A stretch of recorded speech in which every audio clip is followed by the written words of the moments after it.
Ok.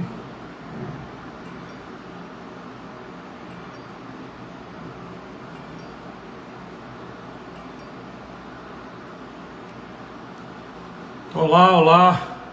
Boa noite. Estão me ouvindo bem? Dá um feedback aí de como é que está o áudio, se está alto e claro. Ok.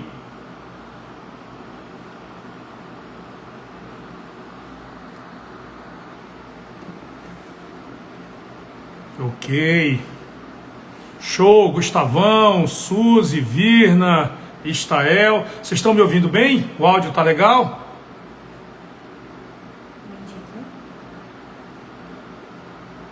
José Henrique, turma boa.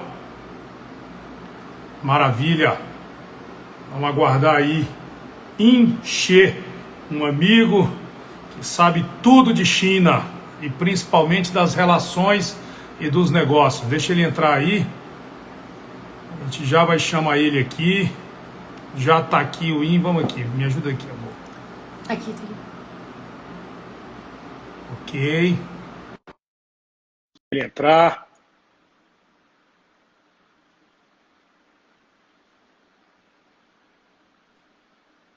Oi, oi. Fala Boa aí. noite! Tudo bem? Tudo bem? E você, mestre? Quanto Tudo tempo? jóia. Pois é, rapaz. Você tá me ouvindo bem? Alto e Estou claro? ouvindo perfeitamente.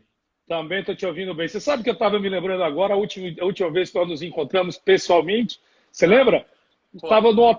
Nos despedimos no hotel em Shenzhen. Eu Ah, indo, você me embarcou, eu indo para Hong Kong, lembra? é isso aí. Você estava voltando para o Brasil. Eu estava voltando para o Brasil sozinho e você ainda ficou com a turma lá mais um tempo. Lembra? Bom, você conseguiu chegar, né? Estamos aqui Consegui todos. E chegar, você estava lá, chegou estamos sozinho. todos. Cara, aí, em primeiro lugar, cara, muito obrigado aí pela tua disponibilidade de bater um papo comigo, tá? Imagina. Obrigado pelo convite. Vou fazer aqui um preâmbulo para você entender um pouco. A gente, nesse mundo de pandemia, a gente entendeu que deveríamos discutir um pouco mais da forma digital. Na nossa atividade, que é leilão, você sabe disso, nós, leiloeiros no Brasil, nunca tivemos muito à frente de trazer esse assunto à tona. Eu acho que eu comentei com você algumas coisas lá quando a gente teve, que no Brasil não tinha muita, vamos dizer assim, não havia uma cultura de leilão no Brasil, e apesar de que no mundo todo era uma cultura já muito consagrada ou em franca expansão. Com, Uhum. esse mundo que a gente está vivendo agora, eu descobri que tem muita gente falando de leilão no Brasil sem ser leiloeiro, sem ser ninguém da área. Então, descobrimos um monte de site falso, um monte de gente dando golpe. Impressionante, né? Quer dizer, quando você tem uma digitalização maior, você abre espaço para isso. Então a gente resolveu falar, quer dizer, eu estou há pouco tempo fazendo isso, acho que você é a minha sexta, estou trazendo só amigos, pessoas que conhecem dos assuntos, mas eu estou criando um histórico, tá? As minhas redes sociais são pequenas, mas do nosso grupo são quase 400 mil seguidores, com muito engajamento, nós temos mais de 500 mil clientes, então nós vamos criar uma linha de vídeos para culturar. Então, a tua participação vai ser muito importante. Tá? Eu sei que Legal. com Que você honra. tem um negócio Obrigado, mestre. muito, muito importante. E, primeiro eu queria assim, você é CEO da China Innovation, vou apresentar para todo mundo que está chegando aí e para ficar registrado no Isso aí. vídeo, que isso depois vai tudo para o YouTube. Você é CEO da China Innovation, para quem não sabe, é uma empresa que o IN faz o intercâmbio, vou dizer assim, de negócios, de inovação entre Brasil e China. E eu queria que tu falasse um pouco de você aí, do teu histórico, para que a Uhum. gente começasse a bater um papo. Conta aí como é um pouquinho da tua carreira. Legal. Então, atualmente eu sou CEO da China Innovation, que é essa empresa de desenvolvimento de negócio Brasil-China, na vertente e tudo que é viés de tecnologia. E atualmente, é o que a gente está conversando, tecnologia está presente em praticamente tudo, né? Então, eu venho de uma carreira basicamente no setor de tecnologia, de internet especialmente, e de e-commerce. Então, eu comecei no startup do Submarino, lá em 99, então lá um longínquo 99. Inclusive, uma ex-colega minha trabalha com você, a Adriana Sim, Abreu. sim, Adriana, é campeã nisso, exatamente. Cuida do nosso atendimento, a nossa Exatamente. rede de relacionamento. Sim, depois que eu descobri que ela trabalhava com... Aliás, a gente descobriu lá na China, né? Quando tirou uma foto lá, você Na mandou para a China, empresa e foi. acho que o pessoal comentou. Isso mesmo. Então, desde a época do Exatamente. Submarino, eu trabalho no mercado de internet. Em 2000, e aí, avançando um pouquinho, em 2000, fui executivo de empresas, executivo do Grupo Bandeirantes de Comunicação, lá eu fui diretor de internet, e em 2010 resolvi empreender novamente, montei um e-commerce chamado baby.com.br, que é um e-commerce de produtos de bebês. Logo em seguida, montei depois um outro chamado Forvets, que é um e-commerce de produto pet, só que B2B, que acho que tem um pouco de Legal. característica de alguns negócios que você faz, que é para Sim, vender claro. para os revendedores, vender para o pet shop, que vende para o consumidor. E nessa experiência, nesse meio tempo, acabei conhecendo algumas empresas de tecnologia e eu assumi como head de e-commerce da Xiaomi, aquela empresa de celulares, na primeira No entrada deles Brasil? aqui no Brasil. Então, isso, no Brasil. A entrada deles aqui no Brasil em 2013, isso. E aí comecei a ir muito para a China por causa da empresa. O Daniel mandando um abraço para o Daniel. Eu tô vendo, aliás, ele é o culpado da gente se conhecer, né? Eu vou falar Sim, já já. exatamente. Ele é o culpado. Então, em 2013, fui head de e-commerce da Xiaomi, na entrada deles aqui para o Brasil. E desde então, estou muito envolvido com a China no mercado de internet. Eu sou descendente chinês. Antes disso, nunca tinha trabalhado com a China. Mas desde então, venho trabalhando. E a China Innovation tem esse papel de ajudar a fazer essa ponte para os dois lados se conhecerem e os dois lados fazerem negócios. O Daniel... Oi, o Daniel mandando a verdade, a real para isso. deixa ele saber a responsabilidade que ele fez de juntar a gente. Cara, olha, as lives aqui são papo de amigos, onde a gente vai descobrindo e falando sobre assuntos. Mas no teu caso, especificamente, antes da gente entrar no mercado, como é que eu posso dizer? Da gente entrar, acho que deu uma falhada aí. Será que é aí, hein? O meu tá ok? Tá, não tá? Vamos ver se volta lá. Responsável por isso. Você está me ouvindo bem? O IN saiu, né? Caiu, para que a gente já... Opa, já voltou.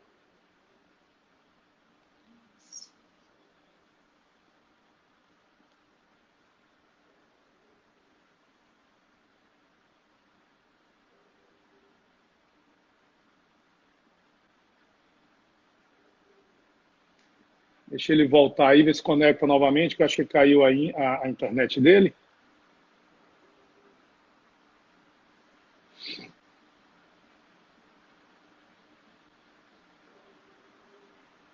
Tá aqui, né?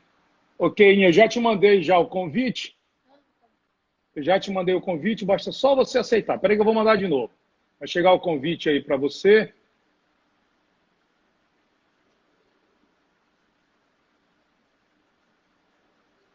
Ok. Vamos lá, ver se a gente consegue agora conectar o IN novamente.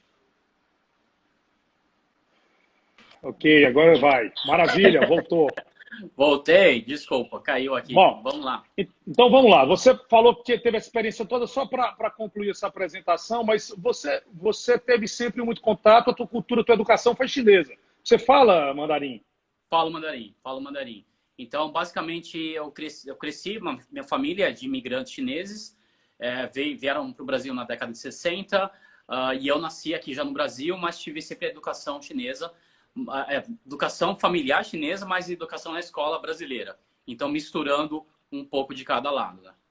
Bom, então é o seguinte, para quem não te conhece, eu vou dizer, esse cara é o cara que tem o coração brasileiro com a visão chinesa, ele é um chinês com coração brasileiro e ele pôde passar para todos nós, tivemos a experiência de conviver com ele na China, uma visão muito traduzida do que é a China. Então, assim, porque na nossa história, que o Brasil, até 15 anos atrás, a China literalmente era um lugar do outro mundo, né? Um país muito distante, onde a gente tinha essa visão no imaginário. Tem um caso do empresário que fala num livro, agora não me lembro qual tentei me lembrar, que ele disse que quando foi para a China final dos anos 80, a família foi se despedir dele no hospital, no aeroporto, como se ele fosse morrer, porque era tão longe, tão difícil. Não fosse mais voltar.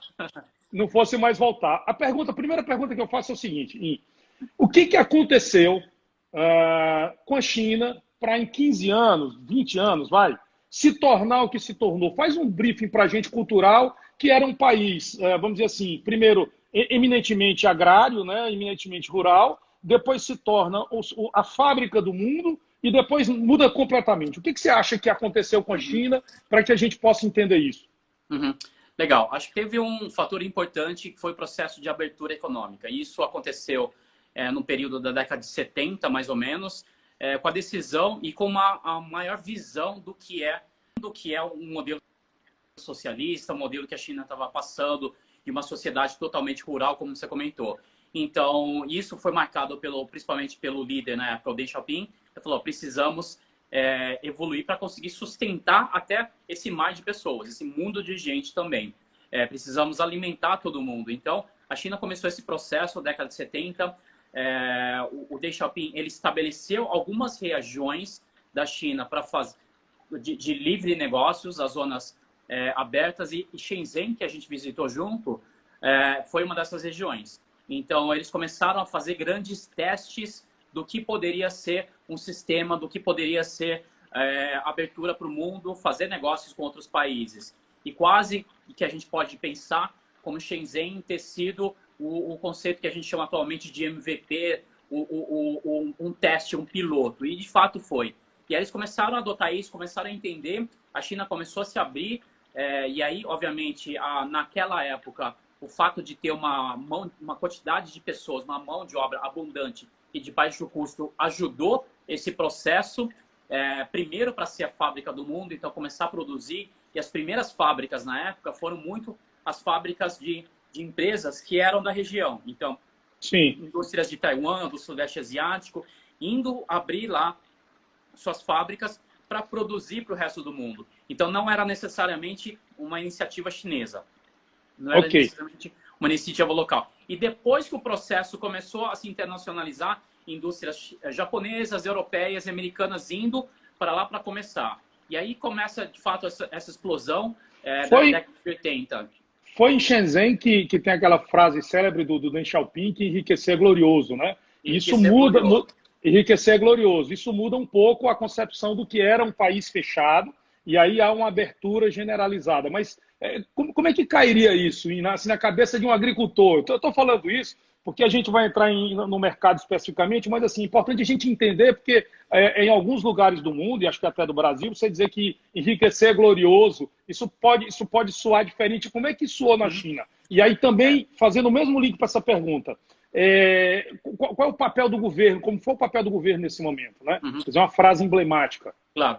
Mas se a gente pensar claramente, o período de governo totalmente comunista foi relativamente curto. Desde a época da Revolução 49 até esse período da década de 70, a gente está falando de 30 anos. Então, o modelo puramente comunista teve curto prazo. Apesar de ter sido um dos períodos mais conturbados da história chinesa, a gente teve períodos de grande fome, milhões de pessoas morreram, enfim, foi muito triste, foi muito complicado. E esse é o período que, inclusive, minha família acabou de sair do país.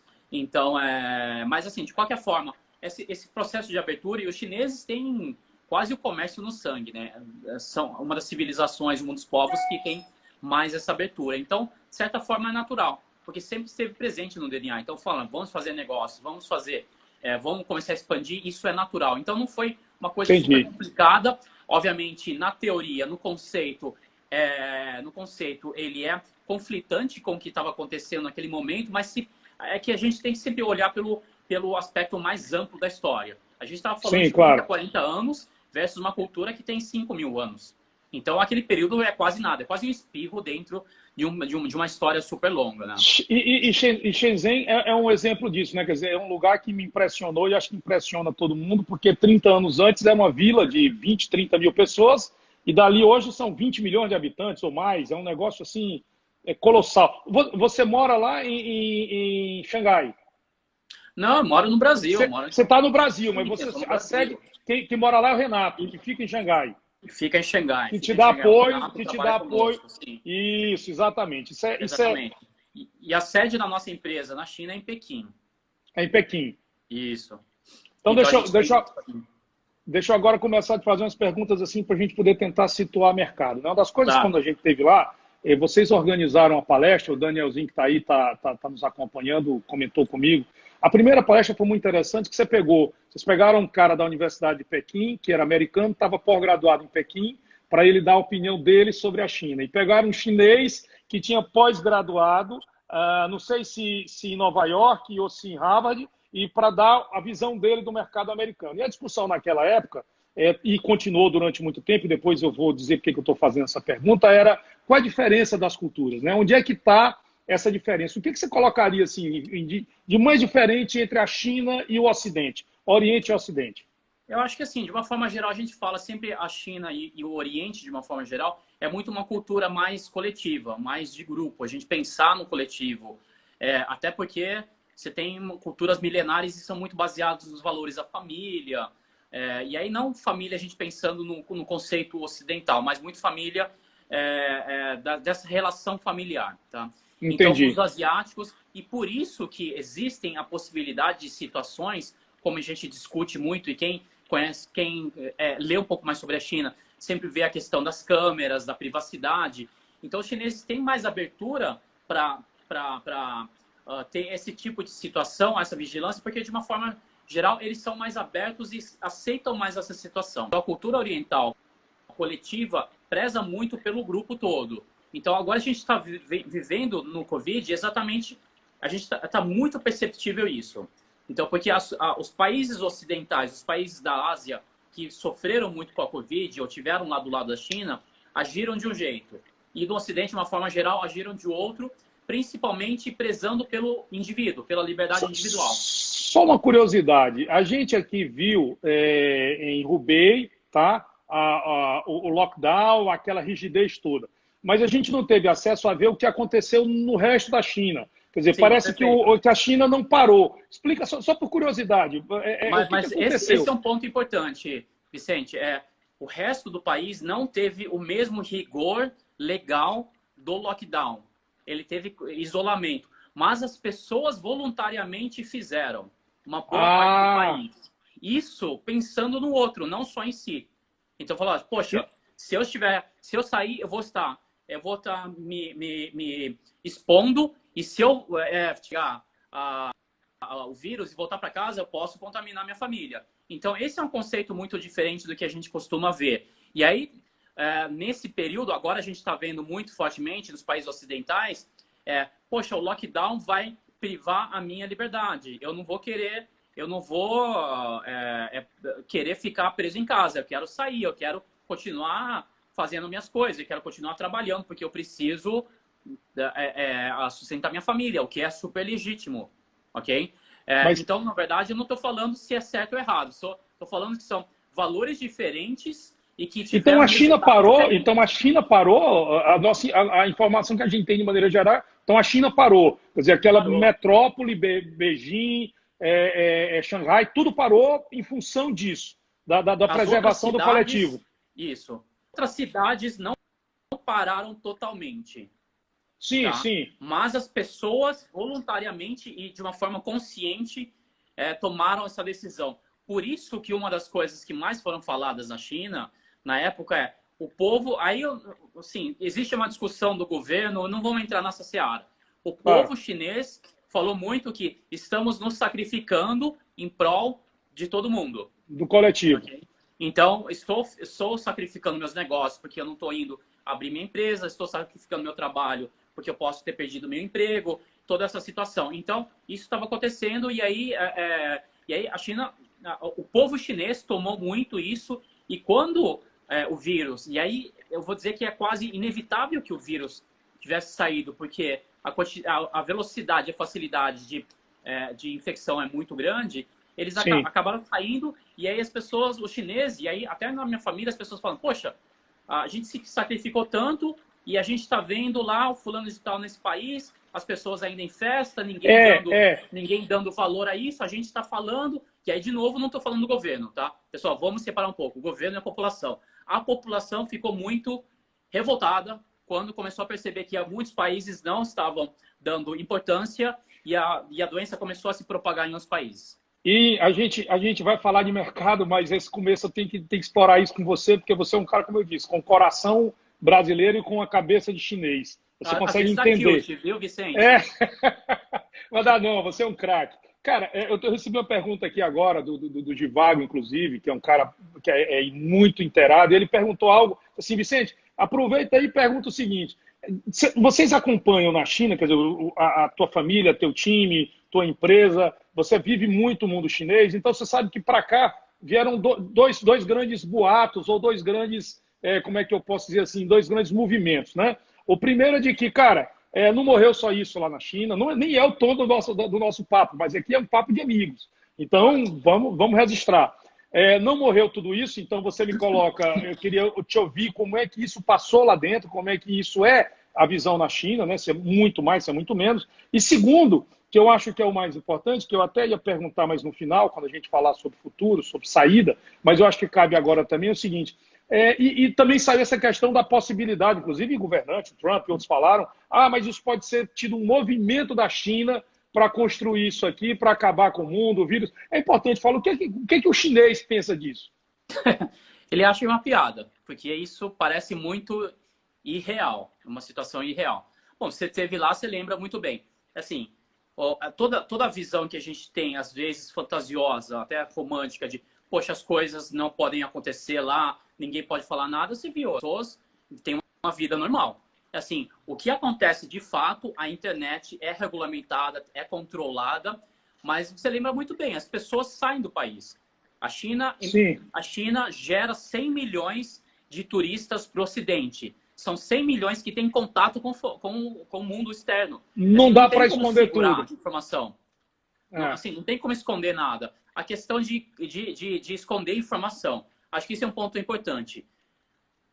O vírus, a epidemia ou a pandemia começou lá. Ou seja, no momento zero e até determinado momento, com o que estavam lidando. Acho que essa é uma leitura minha, ok, pessoal? Então, é como se a gente estiver andando na rua, de repente, você toma uma cacetada e você não sabe o que aconteceu. Pode ter sido um ônibus, pode ter sido um caminhão, pode ter sido um cocô de um passarinho. Qualquer coisa. Então, até você descobrir, você reagir, leva um tempo. E aí, a forma de reagir é diferente. De novo, pessoal, culturalmente. E aí eu vou dizer que é uma cultura que eu percebo isso em casa. A reação de, não, ao invés de começar a falar para todo mundo, vamos tentar resolver, vamos tentar entender o que é também, para ao invés de ficar alardeando, que de repente não é nada. De repente eu começo a falar, até porque uma população gigantesca pode começar a causar muita confusão. Mas isso é uma forma de lidar com as coisas, ok? Então, Entendi. isso acontece muito na minha casa, nas famílias. Então, vamos resolver. Se não deu certo, ok, a gente vai ter que começar a abrir. Então, essa situação, a contagem de pessoas. Eu acho que agora, como eu estava falando, é pouco provável que eles consigam esconder tantas informações. E aí, um ponto importante. A forma de governo, ela é um partido só. Mas, porém, a população tem uma confiança gigantesca no governo. Primeiro porque era um país super pobre e as pessoas enriqueceram. As pessoas têm condições de vida. Ok, tem uma população muito pobre no interior, mas uma boa parte da população.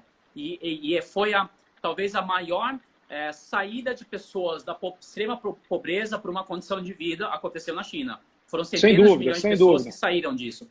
Então as pessoas têm confiança no governo. Ou seja, e sabe que, de fato, mesmo independente do que eles façam, a maior parte das coisas que forem feitas é pensando no comum. Obviamente, tem corrupção, muita corrupção, tem interesses privados, mas o partido, de uma forma geral, e o governo chinês tem essa visão. Então, as pessoas confiam muito. Então, mesmo quando o cara não fala, a gente fala assim... E aí, estou falando de uma situação extrema, tá, pessoal? Sim, poxa, ele não me falou, mas eu sei que ele não me falou por alguma razão muito boa e ele tentou resolver. Okay? Entendi. Parte do pressuposto do coletivo. Parte do pressuposto da boa-fé do coletivo. Exatamente. Agora, tem muita gente que não concorda, tá, Vicente? Não é assim.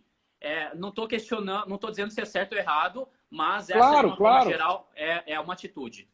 Eu estou recebendo um monte de perguntas, porque, como eu te falei, é muito interessante o tema, mas eu vou seguir um roteirinho aqui, Inge, porque como tem muito assunto contigo, e depois a gente vai colocando. Uma das coisas aí, fazendo um link, uma das coisas que mais me chamou a atenção, nessa tentativa de compreender como é a cabeça do chinês enquanto cultura empresarial, comércio, e como é a cabeça do Ocidente, né?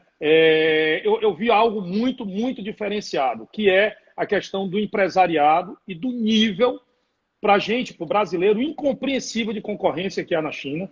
Tá? É uma competitividade absurda, chega a ser incompreensível pela cultura da gente, tá? Outra coisa muito relevante que eu percebi quando estive lá, que é a história do que o empresário ele fala simples. Eu vou ganhar mais dinheiro do que você porque eu trabalho naquele sistema que eles chamam 996. De 9 a 9, 6 dias por semana. Eu não paro hora nenhuma. Tem até um caso interessante da questão dos patinetes. Eu não sei se você sabe detalhes desse caso, que foi o unicórnio mais rápido do mundo. Em 3 meses, uma garota criou o patinete, lançou, chegou a $1 bilhão e 2 meses depois, ou 6 meses depois, tinham 190 empresas de patinete na China, né? E a roda girou. Então, assim, a primeira coisa, esse ambiente de concorrência absurda, tudo pode. Você acha que isso, assim, como é que funciona isso de maneira prática? O governo permite que as iniciativas nasçam, que as empresas corram, arrisquem. O chinês, ele topa arriscar, copiar, inventar, mudar, quebrar, falir, construir de novo. Fala um pouquinho disso, que eu acho que isso vai ilustrar a segunda parte do nosso papo. Legal. Vicente, acho que é interessante você ter começado a falar com isso da competitividade, porque é uma das coisas que eu sempre pego como fundamentais nisso. Imagina, todo dia, um chinês, ele acorda, ele compete com 1,4 bilhão de pessoas. E aqui a gente compete com 210 milhões. Não dá para reclamar, não dá para ficar assim, chorando na esquina. O cara, quando ele está dormindo, ele está competindo. Ele está acordando, ele acorda, ele compete com o parente dele, com o vizinho, o inimigo dele. Então, isso é usado pelo fato de ter muita gente. A cultura também gera muita competitividade. Todas as questões que têm recursos limitados. Então, o tempo todo, na escola, você é pressionado por resultado. Isso é muito da cultura oriental. Você tem que estudar, você tem que ser o melhor da escola. No vestibular tem uma quantidade limitada de pessoas. Então, antigamente, era mais comum a gente ouvir de casos de pessoas que não passavam e se suicidavam. Porque a pressão de resultado é muito grande.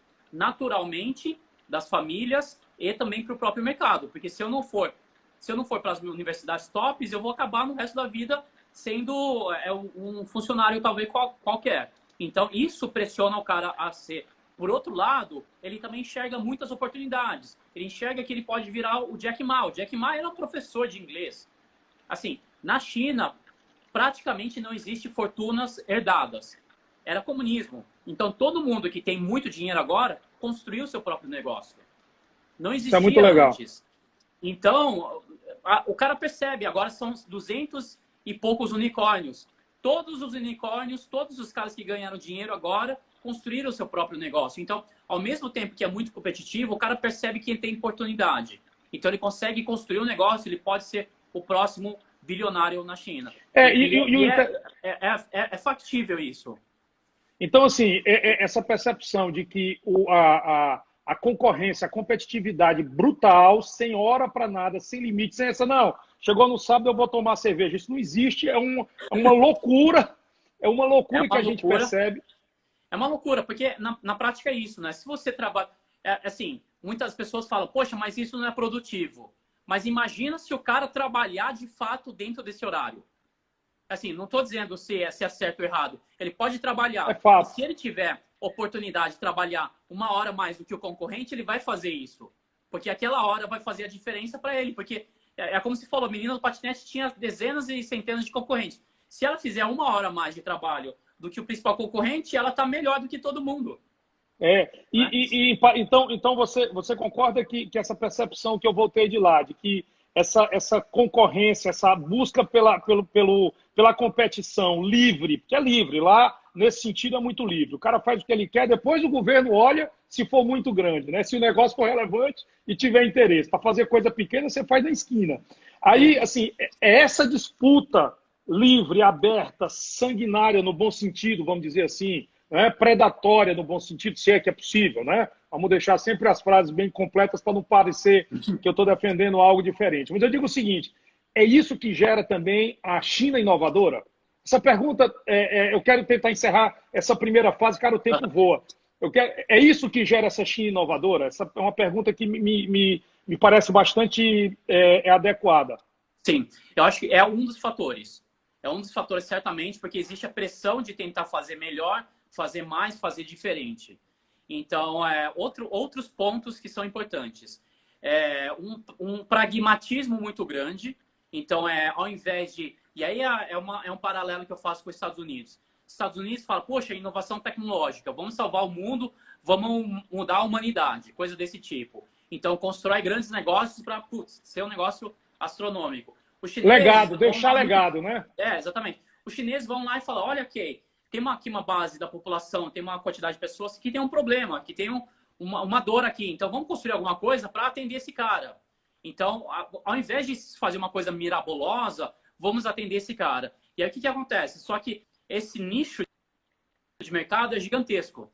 Então, essa é uma vantagem enorme da China. Se aqui no Brasil, por exemplo, fala, poxa, tem aqui uma base de pessoas aqui, de um certo nicho, um certo segmento, tem um problema. Vamos construir. Pô, talvez aqui a quantidade de pessoas que vão ser atendidas, sei lá, 10, 20, 50 milhões de pessoas. Lá na China, às vezes, são 100, 20, 200 milhões de pessoas. Então, isso é uma vantagem competitiva muito forte, ok? Então, esse pragmatismo de fazer... Então, os americanos fazem inovação tecnológica. Os chineses fazem transformação digital. É transformar aquele negócio em dinheiro, de fato. Então, aí, vou pegar uma coisa muito simples. Oi, fala, Vicente. Não, só para completar o que você está dizendo, complementar, eu me lembro da história dizendo o seguinte, o americano inventa a máquina para fazer algo disruptivo, melhor, mudar o mundo. O chinês inventa porque vai dar dinheiro. Ponto. Vai ser mais barato. É muito isso. E aí, eu vou pegar um exemplo, Vicente, que você conheceu de perto lá, que são os pagamentos via celular. Você lembra bem? Era nos aplicativos. Puts. E o aplicativo, o pagamento é via QR Code, você lembra? Só Sim, que claro. As empresas ocidentais, as startups americanas, europeias, querem fazer o NFC, aproximação, e aí você só consegue fazer com o Apple, consegue fazer com o Android, o Samsung topo de linha, porque aquele celular baratinho lá não dá conta, certo? Então, e o chinês faz um barato. Super tecnologia. O cara faz um negócio com QR Code. QR Code você imprime. QR Code só precisa. Tem gente pedindo esmola com QR Code, não é exatamente, isso? Exatamente. Então, o de cara um paga lado, gorjeta. Pro meio de pagamento via celular, com tecnologia de aproximação, os dois têm que ter celulares de boa qualidade. Pumba, aí pagou. Quando você pega um modelo com QR Code, um cara precisa ter um celular com uma câmera que funciona mais ou menos. E o outro lado, o cara não precisa ter, ele precisa de um QR Code. Então, QR Code é uma tecnologia de 15 anos. Não é uma invenção. Existe há 15 anos. Inclusive, se não me engano, veio da indústria automotiva. Lá os japoneses queriam controlar melhor a linha de produção, desenvolveram QR Code, que cabe mais informação do que um código de barras. Então, eles fizeram aquele negócio. Então, é um treco super antigo e foi uma aplicação muito simples, entendeu? E agora estão as lives aí, todo mundo captando grana, doação e tal, com QR Code, e quem não conhecia, né? E quem não conhecia achava que era algo novo, né? 15 anos na China. Agora aí, vamos aqui, eu quero falar agora de carro, de mercado automotivo. Agora o que interessa. Vamos ao que interessa, quero falar de mercado automotivo. O chinês enriqueceu, teve acesso a meios, vamos dizer assim, a bens de consumo e mesmo de produção e capital, de 15 anos para cá, 10 anos, vamos colocar assim. Como é que é o mercado automotivo chinês? Como é que o chinês começou a comprar carro? Como é que o chinês começou a movimentar carro? Fala para mim. A China já é considerado o segundo maior mercado de consumo de carros. E atrai praticamente todas as marcas. E o que é interessante, tem muitas marcas locais. Você lembra de algumas que a gente viu nas ruas dos carros. E tem as marcas internacionais, as principais. O que aconteceu? O mercado é relativamente recente. Então, eu lembro até uma coisa interessante. Em 2008, quando foram as Olimpíadas de Pequim, eu estava lá. E eu estava lá pela Band na época. E a gente tinha carros à disposição da equipe. Eu era diretor institucional, eu ia lá visitar os lugares e tinha sempre motorista. E aí eu percebi uma coisa. O cara que estava lá dirigindo tinha tempo de carteira menor do que eu tinha. Assim, eu tenho desde os 18 anos, assim como a maior parte da população. Os chineses têm um carro, a carteira há pouco tempo. 2008. Eles começaram a ter acesso a isso recentemente. Então, acesso a isso com, talvez, uma intensidade muito grande. De uma intensidade muito grande, a gente pode estar falando talvez de 15 anos para cá. É isso. Então, é um mercado, só que é um mercado pujante, que cresceu e que teve a facilidade. E aí, o que aconteceu? Em função do período de poluição que a gente viu, que a gente lembra até muito bem, eles tiveram que restringir. Talvez você lembre, nas grandes cidades... Tinha limite, não é isso? Nas grandes cidades...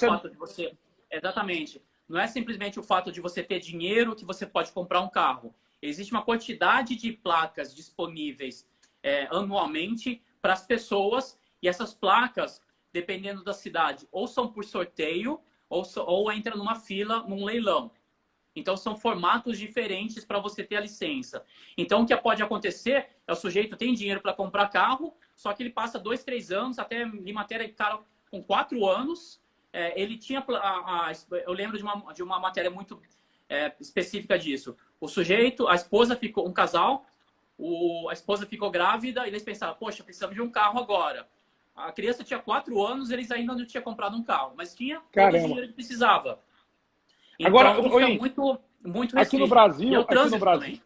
Sim, lógico. E assim, você vê, em 15 anos, algumas cidades chegaram no limite da capacidade de automóveis, né? Quer dizer, tanto que é pujante o mercado chinês, e nesses 15 anos, vamos dizer assim, ele já se aproxima do mercado americano. Aqui na América muito mais, né? O mercado, os veículos são comercializados em segundo momento, depois da fábrica, via leilões, que é a nossa área. Aqui no Brasil está muito ligado, o leilão de veículo ainda está muito ligado a 2, 3, destacaria principalmente 2. Eu acho que deu uma caída de novo aí no IN, vê se volta.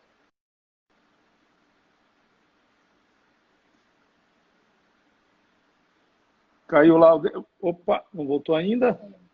Caiu, vamos ver se ele entra novamente aí.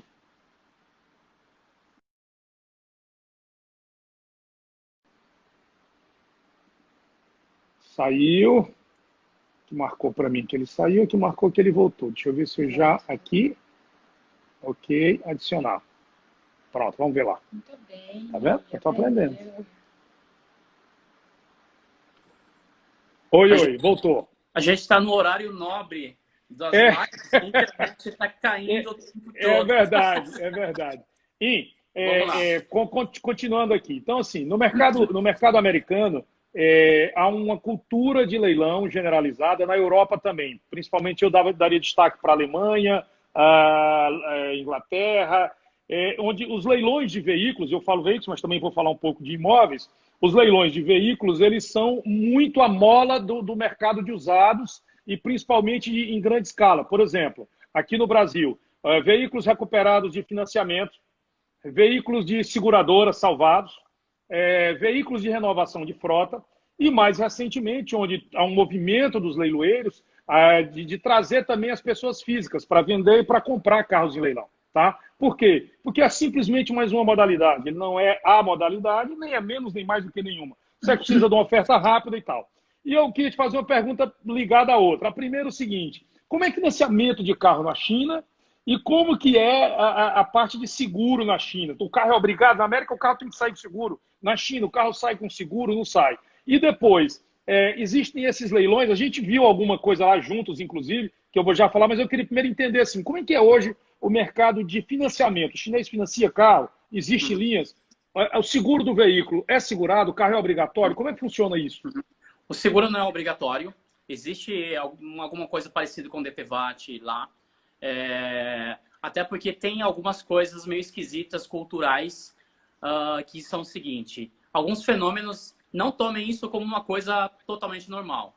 Mas se você sofre um acidente, muitas vezes a pessoa acidentada vai tentar te extorquir dinheiro, essas coisas. Então, eles tendem a tentar se proteger um pouquinho mais.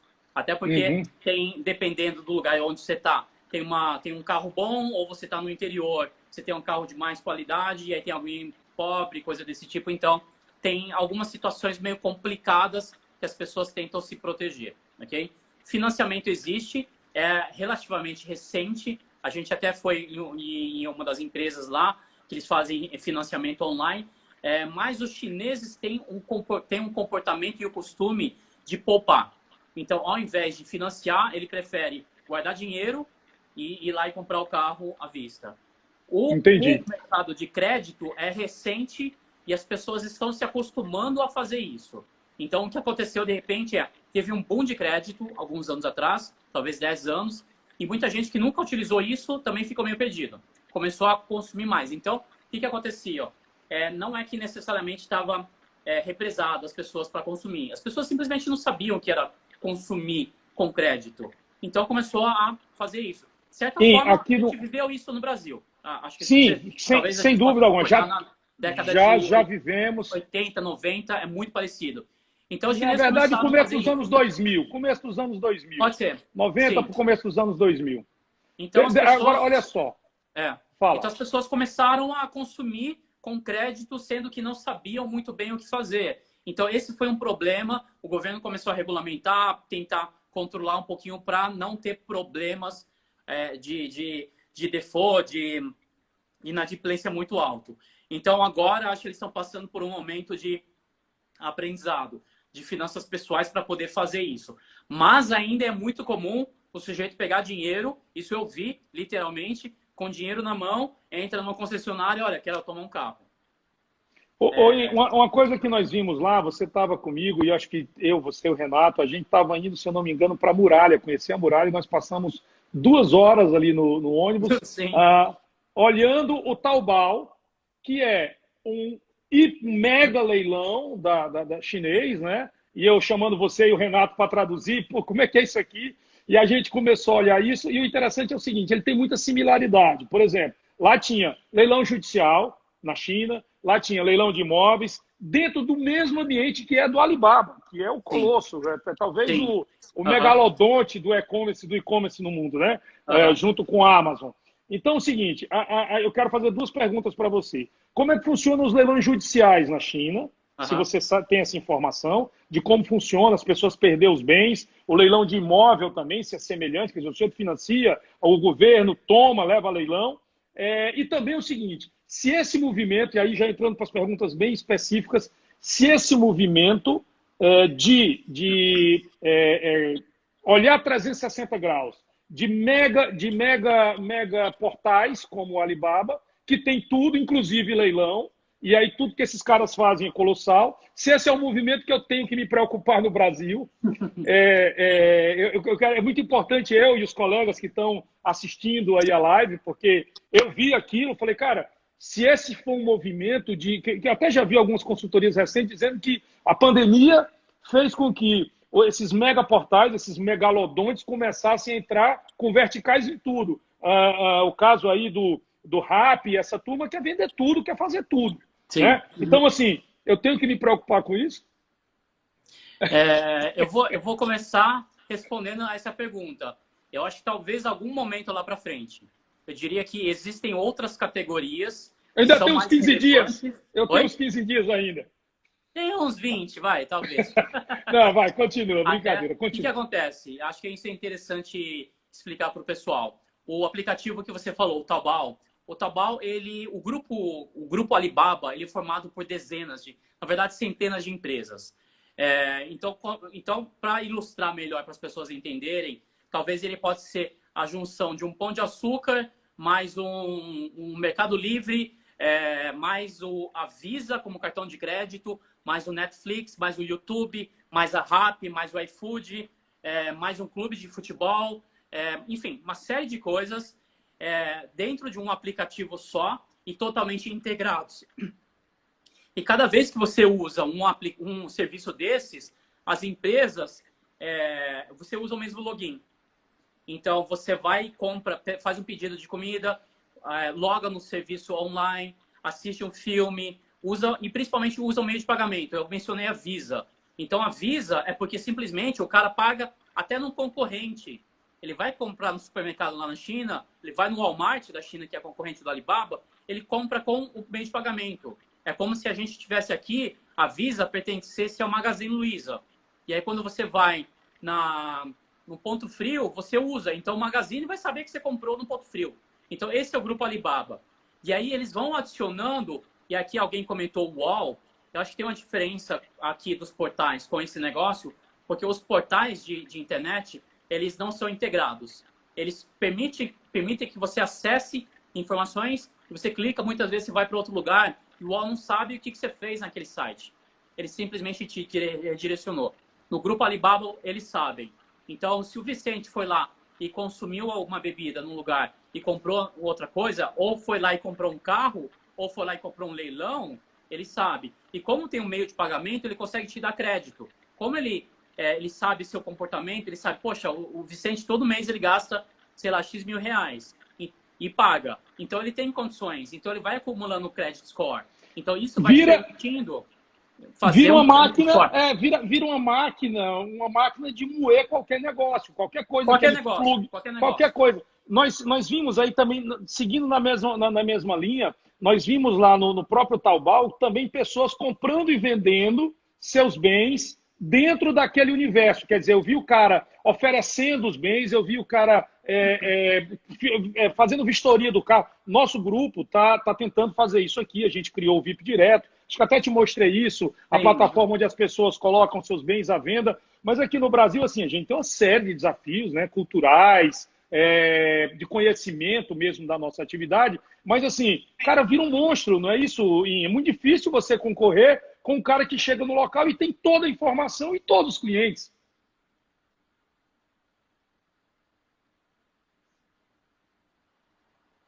Caiu de novo. Oi, oi. Foi dele, né? Acho que ele está com problema na internet. Bom, papo bom, hein, turma? O IN tem assunto aqui para a gente ficar batendo papo, pergunta, porque é muito interessante estar aqui. Saiu, já entrou de novo. Já estou aqui aprendendo. Peraí. Opa, não veio. Aqui, em adicionar. Pronto. Vamos ver aqui.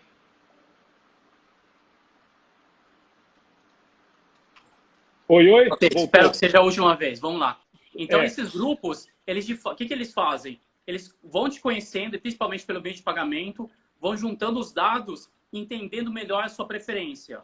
Então, entendendo qual que é a sua capacidade financeira, entendendo o seu perfil. Então, de repente, ele sabe que o Vicente é um cara que tem determinado tipo de comportamento e pessoas que têm comportamentos e perfis parecidos vão lá e compram um outro carro ou compram determinada coisa.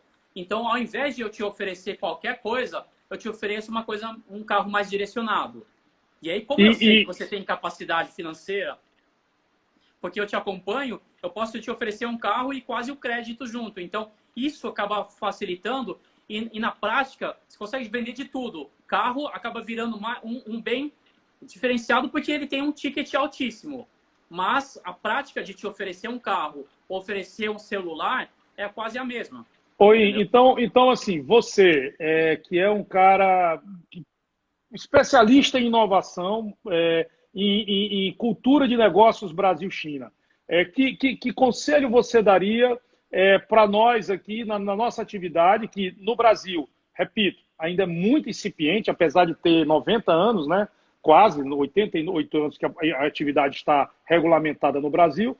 Mas, assim, o nosso caminho tem que ser, de fato, buscar estruturação para megaportais, para desenhar e se preparar para isso que vem, porque te parece que isso é inevitável. Esses caras querem tudo, eles querem todas as linhas, porque, repito, caiu na hora que eu estava falando. Nós vimos no Taobao as pessoas vendendo carro de casa. O cara vai lá, faz uma vistoria, bate um vídeo e tal, sobe, o cara da lança, que era exatamente o que eu estou tentando fazer aqui já há algum tempo, batendo cabeça. Você acha que esse caminho é irreversível, é inexorável, vai vir?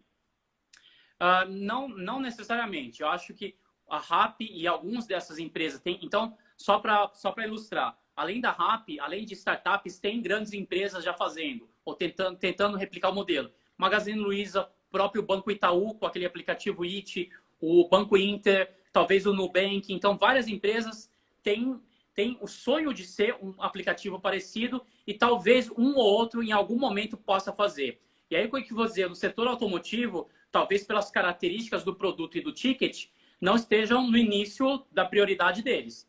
Então, eu vou dizer que talvez lá para frente, sim. Mas o que não significa que alguém que esteja fazendo isso possa lá e falar e oferecer para o cara. Falar, olha, vamos fazer. Então, pode ser que ele vai falar, poxa, eu vou fazer com carros daqui a 2 anos. Porque tem uma série de outros produtos que fazem mais sentido. Mas de repente vai lá o Vicente e fala, olha, eu sei que você vai fazer em 2 anos, mas de repente a gente pode fazer no ano que vem. O que vocês acham? Então, acho que esse tipo de janela que se abre para situações. Então, muitas vezes pode ser pela provocação de alguém. Não necessariamente eles vão fazer, mas eu acredito muito que está dentro de um portfólio de alguém. Venda de produto tem características muito específicas, mas, por outro lado, acho que tem produtos financeiros muito desenvolvidos, muito sofisticados. Um crédito para carro é muito sofisticado comparado com carro. Mas olha só, hoje nós já estamos fazendo leilão e financiando o carro no leilão. Você compra no leilão, financia o carro, em 2 minutos a gente aprova, realiza o contrato, te entrega o carro com garantia se você quiser, manda deixar na tua casa e transferir para o teu nome. Então, assim, nós também tivemos que evoluir rapidamente, né? Então, é um conjunto de coisas, né? Acho que o mercado está correndo a galope, né? Deixa eu te fazer uma pergunta também, cara. Eu acho que tem 30 perguntas aqui. Acho que tem 30 e o nosso tempo está acabando, é muito rápido. Mas como é que a China voltou? Como é que a China voltou? Nós temos aqui, está todo mundo ansioso para saber o que vai acontecer. A gente sabe que o mercado depende de uma vacina para ter realmente uma tranquilidade. Então, esse novo normal de pessoas com relacionamentos diferenciados, com comportamentos diferenciados, ele é um fato. Como é que a China voltou? Como é que está a recuperação econômica e principalmente comercial lá? Eu acho que é importante a gente falar, a China está voltando. Então é um processo isso. Isso significa que a China é o primeiro país a voltar, ou um dos primeiros, e vai levar um tempo até chegar a um determinado patamar. E provavelmente recuperar antes ao que era em dezembro vai levar muito tempo. E talvez a China não esteja mirando mais para o mesmo lugar. O que aconteceu? Semana passada teve um negócio chamado 2 sessões. É a reunião anual do Congresso que define a política para o próximo ano e para os próximos anos. Todo ano, a reunião disso, eles definem políticas macroeconômicas estratégicas. Nesse ano foi se não me engano, o primeiro ano que eles não definiram uma meta de crescimento, porque eles não sabem. Eles falaram, simplesmente a gente não pode definir porque vai ser muito difícil. Assim, ele é ainda muito distante. Então, talvez daqui a 3 meses, daqui a 2 meses, tenha mais clareza. Mas mesmo assim, as coisas são muito dinâmicas. Porque, eventualmente, pode acontecer até uma segunda onda. Okay? Então, a China está há 3 meses na nossa frente, né, vamos dizer assim, de experiência com a Covid, né? E a resposta que a China tem para a gente ainda estamos aprendendo, não sabemos o que vai ser, é isso? Sim, exatamente. E essa talvez seja a grande dificuldade, ou talvez seja as oportunidades do momento também. E aí é como cada um vai aproveitar isso. Mas fato na prática, o que tem acontecido.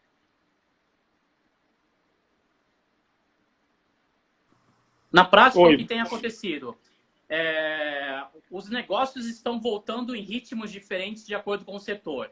Comércio volta antes, serviço volta antes, porque na prática, para muitos lugares, é meramente abrir o portão, juntar a equipe e vamos começar a trabalhar. Indústria leva muito mais tempo, indústria com complexidade, como setor automotivo, como tecnologia, leva muito mais tempo. Indústria que exporta, pior ainda, porque os países clientes estão entrando também na fase aguda. Então, de acordo com o setor, tem fases diferentes. O que é mais importante, Vicente, a gente conseguir transmitir segurança para o cliente voltar para a loja. Não é simplesmente a gente decidir, vamos que vai abrir, precisa e vai abrir. Os governos estão muito importante. Protocolo, tudo mais, mas assim, não é só protocolo. Eu acho que a gente tem que fazer mais do que a obrigação, porque aí ele vai se sentir seguro. Boa. E a gente tem que comunicar. O cliente, de repente, colocar uma faixa. Não vou dizer que eu sou mais barato, vou dizer que eu sou mais seguro. Vou dizer que eu sou mais limpo de todos.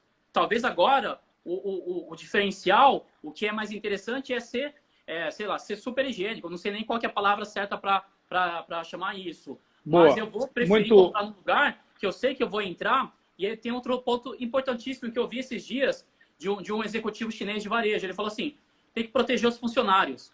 Se o funcionário ficar doente, nenhum cliente vai entrar na sua loja. Você vê que coisa, né? Qual é a percepção? Olha a percepção disso, né? Quer dizer, você hoje tem uma outra linha de responsabilidade e preocupação, né?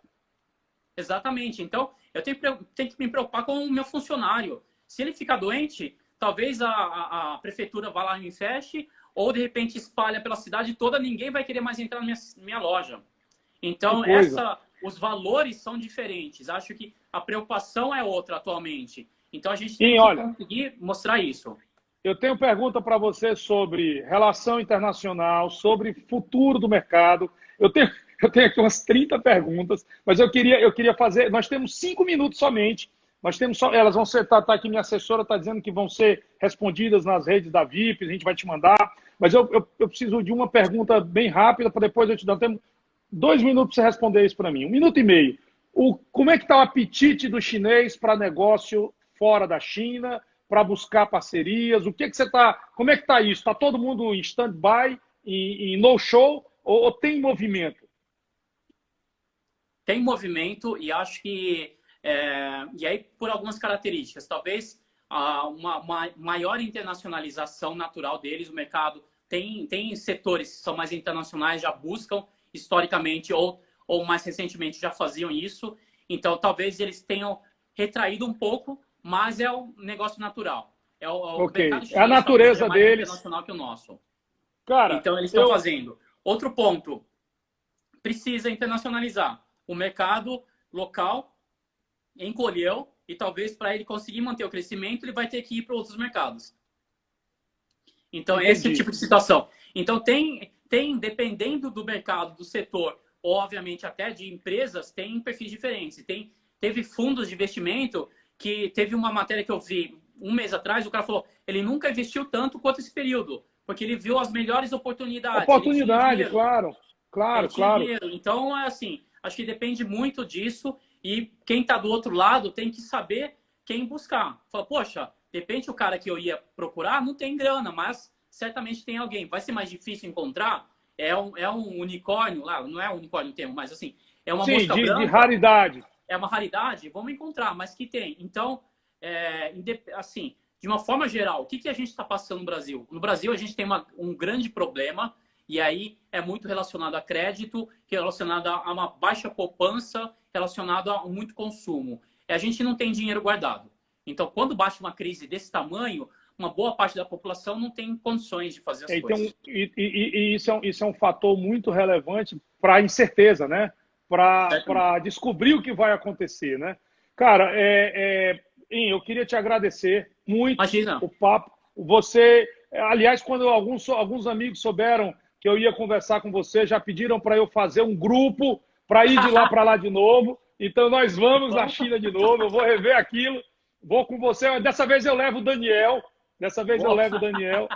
Nem que ele não queira. Cara, você é campeão. A gente vai falar outras vezes. 1 minuto para você falar o que você quiser. Poxa, obrigado. Obrigado pelo convite. É um prazer, uma honra. Você, nessas viagens, o que é a nossa missão e a minha missão pessoal. Eu falei na época, e todas as vezes, quando alguém vai para a China comigo, eu agradeço muito, porque é a oportunidade de eu poder explicar, desmistificar, apresentar um pouco sobre a China para a gente poder fazer essa ponte. Acho que tem muito conhecimento e oportunidade dos dois lados que vale a pena ser explorados. Obviamente, tem muita diferença cultural, de comportamento, enfim. Tem coisas que a gente faz, eles não gostam, e tem coisas que eles fazem e a gente não gosta. Mas é natural. E é o que a gente tem que entender que é assim. E é pelo fato de ter essa diferença que existem as oportunidades. Se fosse todo mundo igual, não ia ter nenhuma oportunidade para ninguém. Certo? É isso aí, cara. Então, eu acho que assim, de uma forma geral, acho que a gente tem que estar aberto a essas novas oportunidades. O Brasil é um país riquíssimo, com muito potencial, e os chineses, eles estão vindo, talvez agora deram uma parada, mas vão continuar vindo, e a gente tem que olhar a China tanto como parceiro, como potencial concorrente, como benchmark, tem vários ângulos para olhar a China. Não só show de bola, do cara. que a gente está acostumado, tá bom? Quando tiver Obrigado, um grupo chinês querendo vir falar de leilão, você manda me procurar. Certamente. Obrigado, Vicente. Cara, obrigado, Ana. Obrigado. Que Deus te ilumine. Vamos em frente. Obrigado, Obrigado. Adriana. As Show. duas ajudaram muito nessa preparação. E até obrigado, pessoal, que teve a paciência de nos assistir. Até mais, gente. Valeu. Um abraço, hein? Obrigado. Mais uma